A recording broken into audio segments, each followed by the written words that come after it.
ئازان سڵاو خۆشحاڵین لە بەرنمەیەکتری ڕاڤە بە دیدارتان شاد دەبین.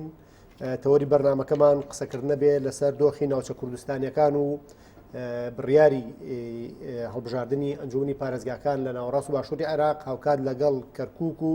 ناوچە کوردستانیەکانی دەرەوەی دارایی هەرێمی کوردستان ئەم باس و خواسە گفتوگۆکەین بە میوانداری زۆر بەڕێز و خۆشەویست کاک عەدنان مەنسوور دەلۆ جێگری سەرۆکی ئەنجومنی خانەقین. کاک عەدنان خۆشحاڵین و بەخێر بن. سپاس. کاک عەدنان لە دوای 16 ئۆکتۆبەرەوە ناوچە کوردستانیەکانی دەرەوەی ئیداری هەرێمی کوردستان لە دۆخێکی تایبەتان لەو زەمانەیە کە حکوومەت عێراقی لە ڕێگەی میلیشیاکانی حەشدی شعبی و لە ڕێگەی ئەو هێزە ئاسکەرتارێتی کە دۆخێکی تایبەتیان بەسەر کەرکووک و خانەقین و شنگال و زۆر ناوچەتری کوردستان ناسەپاندووە. ئەمساڵ گفتوگۆکان زۆر چڕن لەسەرەوەی کە هەڵبژاردن لەم ناوچانە و ناوچەکانی تری ناوەڕاست و باشوور ئەنجام بدرێت. جەنابتان وەکو جێگری سەرۆکی ئەنجومەنی شاری خانەقین وەکو بەڕێوەبەری جێبەجێکردنی مادەی 140 لەو ناوچەیە پێم خۆشە ڕوئات بزانم لەبارەی بە سیاسیکردنی هەڵبژاردنەکان ئەنجومەنی پارێزگا ئەوەی کە ئەم هەڵبژاردنانە تا چەند ئامادەکاری بۆ کراوە بە تایبەتی لە ناوچەکانی مادەی 140 لە خانەقین لە کەرکووک لە شنگال لەو ناوچانەی کاکەونە ناوچە هەستیارەکان بۆ خەڵکی کوردستان خوێندنەوەی جەنابەت چیە لەسەر هەڵبژاردن لەم ناوچانە؟ پێش زۆر زۆر سپاس بۆ تەلەڤیزیۆنی سلێمانی و بینەرانی تەلەڤیزیۆنی سلێمانی. پێشەکی پێش ئەوەی بڕۆ مناو ئەو مۆزوعەوە حەزەکەم ئاماژە بە چەند خاڵێک بدەم. ئەوش ئەوەیە یەکەمیان ئەبێ بگەڕێنەوە بۆ مێژوویەکی پێش ئێستا لە سەرەتای دروستبوونی حکوومەتی عێراقیەوە لە ساڵی 1990ەوە کە دوای ئەوساکە مەملەکەی عێراقی دروست بووە لەو کاتەوە تاکو یەک بە یەک حکوومەتە یەک بە دوایەکەکانەوە تاکو ئێستاکە هەوڵی تعریبکردنی ئەو ناوچانەیان نەدانە کە زۆربەی زۆرینی کوردنشینن و خاکی کوردستانە بە هەوێی کوردستانیەوە. جا لەو کاتەشەوە لەو کاتەوە ینی بۆ نمونە لە ساڵەکانی 33 کاتی پادشایەتی عێراق هاتوون مەسەرەن لە خانەقین لە دوو شوێن خانوویان بۆ مەلک کردووە لەوێەوە کە مەلک کابرایەکی خانی بڕین ئەو کاتە لە ئوردونەوە و یان هەجار لە عەرەب نشینی سعودیەوە هاتوونە بۆ ئەو شوێنە. مالک پێویستی بەوە نەبووە مەسەرەن لە خانەقین ماڵی بۆ بکرێت لەوێ قەسریان بۆ لێداوە لە دوو شوێنێکێکی پێڵێن تەلمەلک و ئەویتی پێڵێن عەلیاوە. ئەمە کە ئەو خانوانیان دروست کردووە ئەوە تەنها هەدەفی تعریبکردنی منتەقە بووە ئەوە کە بڕن بە تاریخێکی معاصر دووە قسەکەم. دە پاش ئەوە مەسەلەی حکوومەتی عەبدولسەلام و عەبدوڕەحمان عارف و ئەوانە مێژوویەکی درێژی هەیە. جا دوای ئەوە عەبدولسەلام و عەبدوڕەحمان عارف واناتۆ تا بە حکوومەتی بەکر گەیشتووە تا گەیشتۆتە دەسەڵاتی سەدام کە خۆی لە کاتی بەکریشە هەر خۆی فعلی دەسەڵاتی سەدام حوسێن ینی زیاتر باڵادەست بووە. لە 35 ساڵ سەدام حوسێن هەوڵی تعریبکردنی خانەقین و کەرکووک و ناوچیاندا من بە تایبەت لێرانە ئاماژە بە خانەقینەکەم ئەتوانم بڵێم ئەم دوو ساڵە کە لە 16 ئۆکتۆبەرەوە تاکو ئەمڕۆ ئەو هەوڵە سەدام 35 ساڵدای ئەم حکوومەتە تازەیەی کە ئێستا کە بە عەقڵیەتێکی تائیفی و قەومیەوە قسە ئەکەن زیاتر بە تائیفیەکەوە ئەم دوو ساڵە ئەتوانم بڵێم دوو هەندەی کاتی سەدام کە 35 ساڵ بوو تعریب زیاتر بووە لە خانەقین. اینجا ئەو جار مەسەرەن پێشتر تەنها بە تعریب بوو ئێستاکەنە تعریبەکە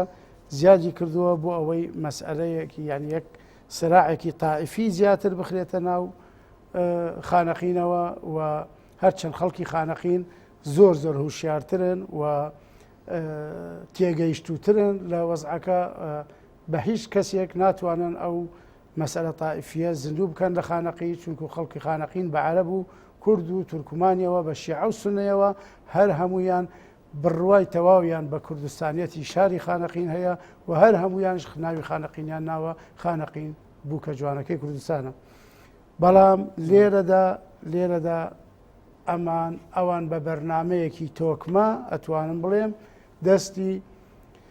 دەرەکی دەستی وڵاتانی دراوسێشی تێدایە کە هەوڵ ئەدەن بە شێوەیەکی ئەکادیمی زۆر شتێک لە ناو خانەقین زەرع بکەن کە خانەقین هەتایە ببێت بە بەشێک لە عێراق و جلی کوردایەتی لەبەری داکەنن و ئەگاڵ پۆشی بکەن. بەڵام خەڵکی خانەقین هەمومان نەزانین لە 16 ئۆکتۆبەر چ مەوقفێکی قارەمانیان نوان کە تاکوی ئێستاش لەیان توانیە ئاڵای کوردستان لە خانەقین دابەزێنن لەسەر هەموو ماڵێک لە خانەقین ئێستا کە ئاڵای کوردستان بەرز کراوەتەوە و دەلیلیش پێش چەند ڕۆژێک لە مەراسیمی عاشورای ئیمام حوسێن زۆربەی زۆری ئاڵاکان ئاڵای کوردستان بوو کە ئەو مەراسیمە ئەنجام درا.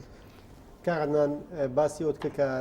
زوڵم و زۆرێکی زۆر بەرامبەر بە خانەقین هەیە بە تایبەتی لە ماوەی 16 ئۆکتۆبەر بۆ ئێستا کە نزیک بە 2 ساڵە چەند مانگی داهاتوو ئەبێ بە 2 ساڵ باسی ئەوت کە زوڵم و زۆرەکان بەقەدەر 35 ساڵی بەعز قورس بووە. خۆ ئەم واقعە بۆ کەرکووکیش ڕاستە، بۆ شنگال ڕاستە، بۆ زۆر ناوچەیتری کوردستانیش ڕاستە، بۆ خورماتوش ڕاستە وانە یعنی ئەمێ قسەی لەسەرەوە بکەیت بۆ نمونە جەنابەت وەکو کەسێکی بەڕێوەبەرد لەو بوارەیە بۆ نمونە چۆن بڕوانینە ئەو دۆخە خراپەی کە لە خورماتوو ڕوویە ئەو قەت و ئام و ڕەشە قوژە زۆرەی کرا و ئێستا لەوێ هەڵبژاردن بکرێت بە قازانجیشی هەڵبژارد نەکرێت. بێگومان ئەبێ تاوەکو ئاسایی ناوچەکە نەکرێتەوە، ئەبێ قیادەی و سەرکرداتی کورد هەوڵی ئەوە بدەن کە ئەو هەڵبژاردنە نەکرێت لەوێ تاوەکو هێزی پێشمەرگە نەگەڕێتە دواوە، تاوەکو ئەو قووە عەسکەریانەی کە لە ناو خورماتوو و کەرکووک و خانەقینن وەکو هێزەکانی حەشدی شەعبی کە لەوێن بەڕاستی نەبوونی هێزی پێشمەرگە نەبوونی بەتایبەت بارەگاکانی پارتی دیموکراتی کوردستان کە من ناڵێم تاکە حزبە بەڵێ ئەڵێم ڕیادەیە و قیادەیە بە ڕوحە کوردایەتێکە کە بەرەو سەر کوردستانی بەرەو سەر بەخۆیی بردووە و ئینشاڵڵا شارەی بە بۆی ئاڵێم ئەبێت تا زووە قیادەی کوردی لە مشوری ئەوە بخوات بتوانێت هێزی پێشمەرگە بگەڕێن پێش هەڵبژاردن هێزی پێشمەرگە لەو ناوچانە بێت. بۆ نمونە لە شاری خانەقین تاکو ئێستاکە وەکو ئامار ملامە زیاتر لە 2650 خێزان ماڵیان ینی ماڵ و حاڵی خۆیانیان بەجێ هێشتووە دەرچوونە لە خانەقین نەمانە ئەمانە ناتوان بگەڕێنەوە خانەقین و هەڵبەتە ترس لەسەر ژیانیان هەیە، هەڵبەتە ئەموریان بەو شێوەی ناڕەتەوە لەبەر ئەوەی ئەو هەرچەند خانەقین هەر هەمووی ڕیفراندۆم چی بووە و دەلیلی ئەوەش 97.2% خەڵکی خانەقین دەنگیان بەسەر بەخۆیی کوردستان داوە، هەمویان ڕیفراندۆم چی بوون. بەڵام ئێستا کە بۆ دەنگدان بەڕاستی حەشدی شەعبی جێشی عێراقی ئەوانەی کە سەر بە حکوومەتی مەرکەزن زەخت و ئەوەیەکی زۆریان کردووە لە خانەقین و کورد تیا سەرکەوتوو نابێت ئەگەر هێزی پێشمەرگە نەگەڕێتەوە. ئەوە خاڵێ. دوای ئەوسا دێهاتەکان زۆربەی زۆری دێهاتەکان چۆڵ کراوە لەبەر ئەوەی ئێمە ئەزانین من ئەمە ئیتیهام نییە، بەڵام زۆر بێ بڕۆن ینی تەماشای تەقاریر استخباراتی بکەن بگەڕێنەوە تەماشا بکەن لە کاتێکە داعش جەلەولای داگیر کردبوو زۆربەی زۆری عەرەبەکانی ئەو منتیقە ناڵێم هەر هەمویان بەڵام زۆربەی زۆریان ئینزیمامیان کرد بۆ منەزەمەی داعش تیرۆریستی کە ئەو ئینزیمامیان هەبوو. دوای ئەوسا کە جەلەولات تەحریر کرا یان ڕزگار کرا بە هێزی پێشمەرگە ڕزگاری کرد لە دوای ئەوانە لە جەلەولات دەرچوون هەمویان ئینزیمامیان کردووە بۆ کێ بۆ هێزەکانی حەشدی شەعبی و ئێستا کەش ئەتوانم بڵێم ئەو هەموو کردەوە تیرۆرستانە لە خانەقین و دەوروبەری خانەقینە ڕوئەدا زۆربەی زۆری ئەو داعشە کۆنانان کە ئێستاکە بوونە بە حەشدی شەعبی ئەوانە هەر خۆیان ئەوە ئەنجام ئەدەن. لێرانەوە دوو جیهەدەی مستەفیدە، یەکێکی کە عەرەبە سونەکانی ئەو منتەقەیە کە پێشتر داعش بوونە ئێستا کە ئینتیقامێک لە هێزی پێشمەرگە و لە کورد دەکەنەوە و دووەمیشی ئەوەیە کە جیهەتێکی دەرەکی دەوڵەتێکی دراوسێ هەیە پێی باشە کە کورد لەو شوێنانە نەمێنێت دێهاتەکان چۆڵ بکەن. سەرەڕای ئەوە یەک فەوزایەکیان ناو خانەقین دروست کردووە لەو فەوزایە ئەوەیە مەسەن تەنانەت قانونی هاتو چۆشیان تێکداوە لە خانەقین ئێستا بڕۆ جاران خانەقین قانونی هاتوچۆ تەنانەت ئەوەی حزامی ئەمانش ئەوش نەبەستایە معاقبە ئەکرای ئێستاکە نەخێر لە خانەقین سیارەکانیش بەڕۆنسای تەڕۆن کەس محاسبەیاناکە ئەمە شێوەیەکە لە شێوەکانی ئەوەی کە فەوزایەک لە خانەقین دروست بێ بۆ ئەوەی خەڵکی خانەقین خەڵکێکی ڕۆشنبیرن ناتوانن بەبێ یاسا و بەبێ قانون و بەبێ ئەو نظامە جوانە بژین بۆیە دەنگ خەریکن لە خانەقین ماڵ خەریکن کۆچەکەن و خانەقین چۆڵ ئەکرێ بۆ خەڵکێکی تر. کاغدان دەستی جەنابەت خۆش بێ سەبارەت بە ینی سەرباریەوەی کە حەشدی شعبی وەکو میلیشیا لەم ناوچانە دەستڕۆیشتون و زوڵم و زۆرێک زۆر بەرامبەر بە خەڵکی کوردستانەکەن لە ناوەڕاست و باشووری عێراق عەرەبێکی زۆری هاوردیان هێناوە و بە پێچەوانەشەوە خەڵکی کورد لە سەرزێدی خۆیان ڕاوەندرێن ناچارەکرێن شارەکان بەجێ بهێڵن ئەمانیان نییە هیچ جۆرە گەدڵنیاییان نییە لەگەڵ ئەمانەیە زۆر جار دەست بۆ یەکە ئیدارەکان نەبرێ بۆ نمونەسەر لە کەرکووک پارێزگارێکی عەرەب فەرز کراوە لە قەزا و ناحیەکانی تر لە زۆرێک لە شارەوانی و ئەنجومەنی شارەکانە خەڵکانێکێنراون کە عەرەبن یان تورکمانن یا خەڵکانێکن بە زۆر حەشدی شعبی سەپاندونی بەسەر خەڵکە ئەمەش کاریگەریکی خراپتری نابێت لەسەر هەڵبژاردن بۆ نمونە ناهێڵێت کە دۆخێکی باشە بێت لە ناوچەکەیە بە نمونە لە شارێکی وەکو کەرکووکە دەیان بەرپرس بەڕێوەبەری گشتی قایمقام مدیر ناحیە حتا لە بەشی پۆلیسوانە بەشێ لە کاربەدەست کوردەکانیشان دروستەوە بێگومان ئەوە تەسیرێکی زۆری هەیە لەسەر ئەم مەوزوعە خۆتان شەزانن ئەم وەزعەوا دروست بوو بەڵام لێرەوە ئەگەڕێنەوە سەر ئەوەی کە بڵێن من حەزەکەم ئاماژە بە چەند شتێک بکەم ئێدای من ئێمە تەماشای چارەسەرەکان بکەین بێش ئەوەی بگەڕێنەوە بۆ ئەم مەوزوعە کە ئێستاکە ئەوان عەرەب وەکو بڵێن ئەو بیرۆکە کە خۆیان هەیەە من ئەڵێم بە قەناعەتی خۆم ئەڵێم هەر کەس ئەبێ عەرەب ئەڵێ کول واحدی حود النار گوڕستە یعنی هەر کەسێک ئاگر بۆ نانەکەی خۆی دێنێت وایە تاوانە ئەمە سیراعەکە بینی ئێمە و حکوومەتی مرکزی عێراقی بینی ئێمە و ناڵێم عەرەب بەوانەمە ببینی ئەو عەرەبە شۆڤیانیانەی کە بە شێوەیەکی تر تەماشای قەزیەکە ئەکەن ئەم سراعە ئەبێ ئێمەش خۆمان ئامادە کرد بێ بۆی ئەبێ ئێمەش بزانین چۆن تەعاملی لەگەڵا ئەکەین بۆ نمونە یەکێک لەوانە ینی کورد لە ساڵی 2023ەوە ئەتوانم بڵێم خانەقین بەس تەنها بەناو لەسەر کوردستان نەبووە هەموو شتێکی لەسەر کوردستان ڕاست کاغدنان هەر سەبارەت بۆ دۆخەی کە لە خانەقین لە کەرکووک لە شنگال ئەگوزارێ حکوومەت عێراقی ئێستا پلانێکی هەیە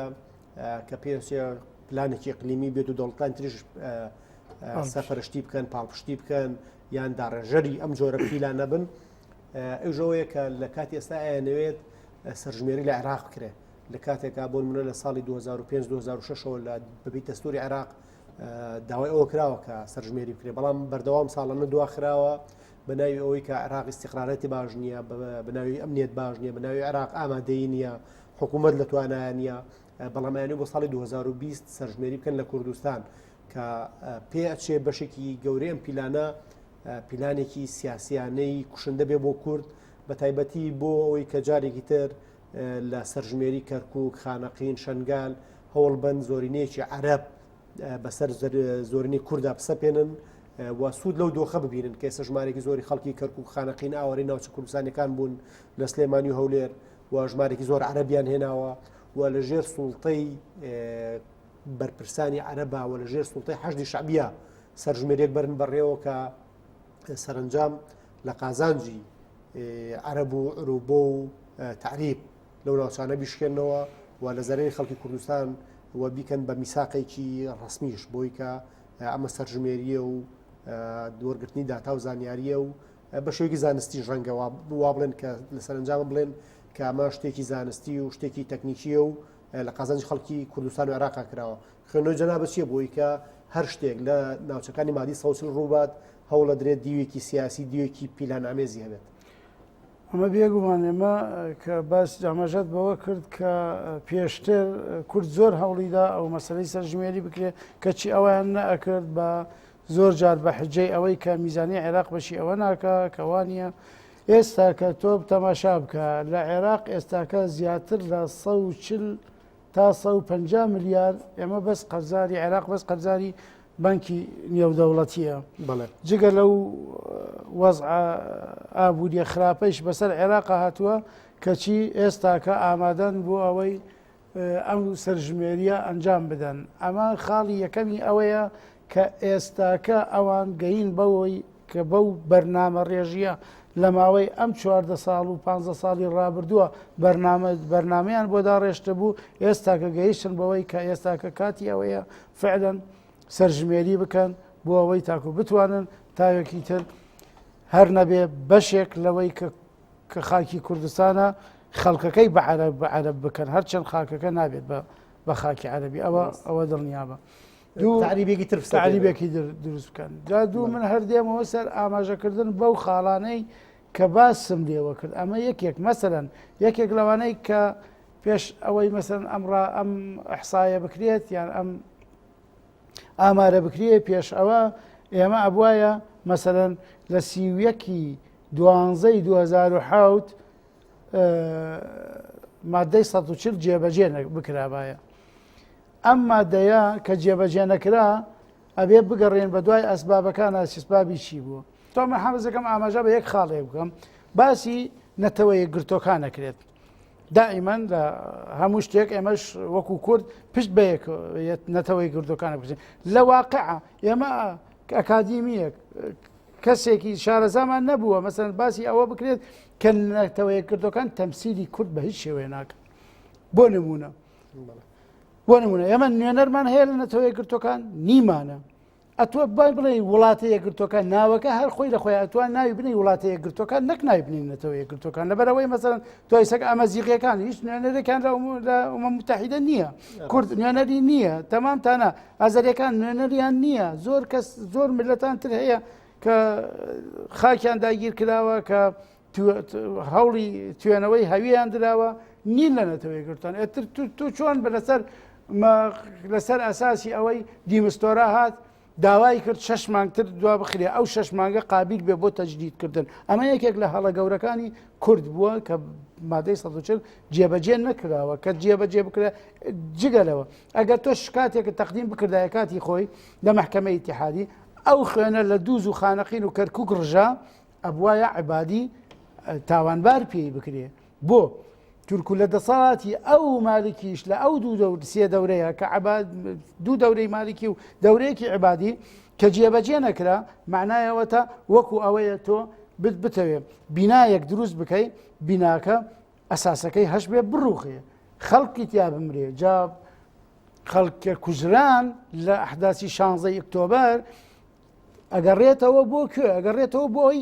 لەسەر ئەساسی ئەگەر مادەی 140 لە کاتی خۆیدا جێبەجێ بکرایە ئەو هێرشە عسکەرتارە بۆ سەر کەرکووک نەدەکرا یعنی تۆ بە شێوەیەکی دیموکراتی ئەچەسپا و ئەم شارانە گەڕانەوە سەر کوردستان ئەو یانە گەڕانەوە سەر بەغدا هەروەش با بڵێن با زۆر هین نەبینەوە کاکە ئەوە تۆ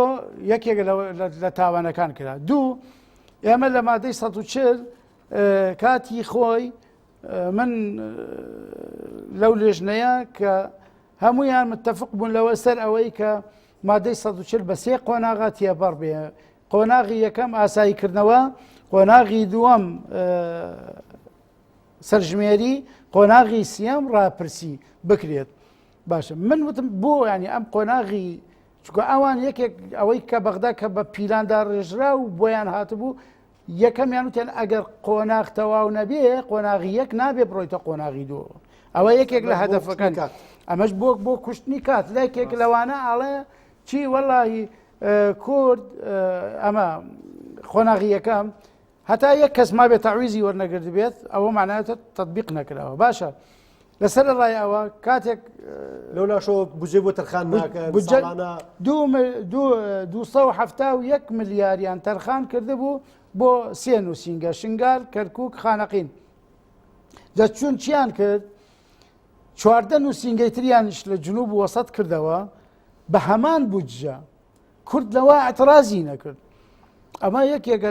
لە تاوانەکان کە خۆمان بە حەق بە خۆمانمان کردووە سێ ئەوەیە مەسئلەی من باسی خانەقینت ئێستا بۆ ئەەکەم چکە وەکو نمونەیەک بۆ هەموو ناوچەدا بڕاوەکان من دوێنێ خێزانێک هاتۆتە لام 95.6 هێناوە ینی معدەلی ئەوەنەیە کوردە باوکی لەسەر پێشمەرگەیە باوکی لەسەر ئەوە معاوەق بوو دێگەی ئەمە ئێستا لە کوردستان وەری ناگرن لە جامیع زانکۆکانی کوردستان وەڵا تۆ لەسەر دیالەیت کاگادان لەسەر پرسی ئەوەی کە لە دوای 16 ئۆکتۆبەرانێ عەرەب زۆر پێی تۆند کردووە یعنی بە ئەندازەی گەرەوەی کە جەنابەت باست کرد بەقەدەر 35 ساڵی بەحسیان بە منتیقانە کردووە بە باوەڕی جەنابەت پێش ئاساییکردنەوە بە تایبەتی ئاساییکردنەوەی ئەمنی مەبەستم هی و شارەیە هی خانەقینی کەرکووک هی شەنکان قابلی ئەوەیە کورد بچێتە هەڵبژاردنێکەوە بۆ ئەنجومەنی پارێزگا ئەگەر بەو شێوە بمێنێ نەخێر نەچێت بەشداری نەکا باشترە و تاعنی بکات لە ئەومە متحد لە هەموو شوێنێک تاعنی ئەو هەڵبژاردنە بکە و بەشداری نەکەەوەی بە باشترە کە خەسار بکە بەڵام ئاساییکردنەوەکەی من دڵنیاتەکەمەوە پێش هەڵبژاردن بە 48 سعات پێشمەرگە بگەڕێتەوە خانەقین حسابی ئەوە بکە وەزعەکە ئاسایی کراوە 48 سعات پێش هەڵبژاردنەکە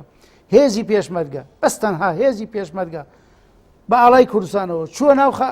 شارە کوردستانەکان من پێت ئەڵێم ئاسایی کراوەوە و کورد دەنگی باشی تیادێنێ بەڵام بێ هێزی پێشمەرگە لەو شارانە کورد شکستە هێنێت خەڵک ئەبێ قیادەی کوردی ئەمە بزانێت ئەبێ هەوڵی جددی یەکەمی ئەوە بێت کە هێزی پێشمەرگە وەکو هەر هێزێکی تر لەو ناوە خەم من ناڵێم هێزی پێشمەرگە بگەڕێتەوە وەکو ئەوەی ئێستەکە لە هەندێک شوێن بەعزە هێز هەیە ناوی خۆی ناوە ها لەوێ دانیشتووە یان مەقەڕاتیان هەیە من باسی ئەوە ناکەم من باسی ئەوە ئەەکەم کە هێزی پێشکە بەدەسەڵاتەوە لەوێ بێت بە ئاڵای کوردستانەوە لەوێ بێت ئەبێ ئەمە هێزی پێشمەرگەیەک بتوانێت ئەو زوڵمەی کە ئێستا لەسەر خەڵکی خانەقینی هەڵی بگرێت هێزی پێشمەرگە بەو شێوەیە بێت کە هاوڵاتیەکی کورد زوڵمی لێکرا بڕوە بۆ بارەکەکەی بتوانێت دیفاعی لێ بکە ئەوە ئەساسە ئەبێ ئەو شتە بکرێت ئەگەر کاغەنان قسە لەوە هەیە بۆ منە لەو ماوەی ڕابردوو هێزە کوردەکان لە کەرکووک کۆبوونەوە لەسەر ناوچەکانی مادی سەوچل بە تایبەتیش لە کەرکووک پێکەوە هەموو حیزبەکان یەک لیستیان هەبێت واتە یەک لیستی کوردستانێتی کەرکووک بە باوەڕتەوە ئەمە بەشێک زامنی ئەوەکە لەوەی کە کورد بەشداری هەڵبژاردنەکان بکە بە تایبەتی کە وا بڕیارە مانگی چواری ساڵی داهاتوو مانگی نیسان لە 2020 بەپێی و بڕیارێکی عراق دەری کردووە هەڵبژاردننی ئەنجومەنی پارێزگاکان ئەنجام بدرێت و بۆ خۆشە کە لە ئەنجومەنی خانەقینی لەوە تێگەی کە ئەمە ئەنجومەنانە چەند کاریگەریان هەیە بە تایبەتی ئەگەر عەرەبی و لە دیوە سیاسیەکە و بەکاری بێنێ ساڵی 2005 شاری کەرکووک زۆرینەی لیستی برایەتی کوردستان لە توانین زۆرینی بدەسێنا ڕەنگە هەرم زۆری نێژ بوو بێکە بۆی زیاتر لە 15 ساڵە حکوومەتی عێراقی نایەوێت لە جارێکتر لە کەرکووک هەڵبژاردن ئەنجام بدرێت سەرباروی کە دوو هەڵبژاردننی تر ئەنجام درراوە دوای 2005 بەڵام ئێستا لە دوایەوەی کە حەشدی شعبی باڵا دەست بووە لە دوای کە حکوومەتی عێراقی توانێتی تعریب بە جۆرێکی تر بەسەر شارەکە بسەپێنێ لە دوای ئەوەی کە وای کردو بەشێکی گەورەی لە ئیدارەی ناوچەکەی خۆ دەژێت دەسەڵاتی خۆیەوە ئێستا ئەوێت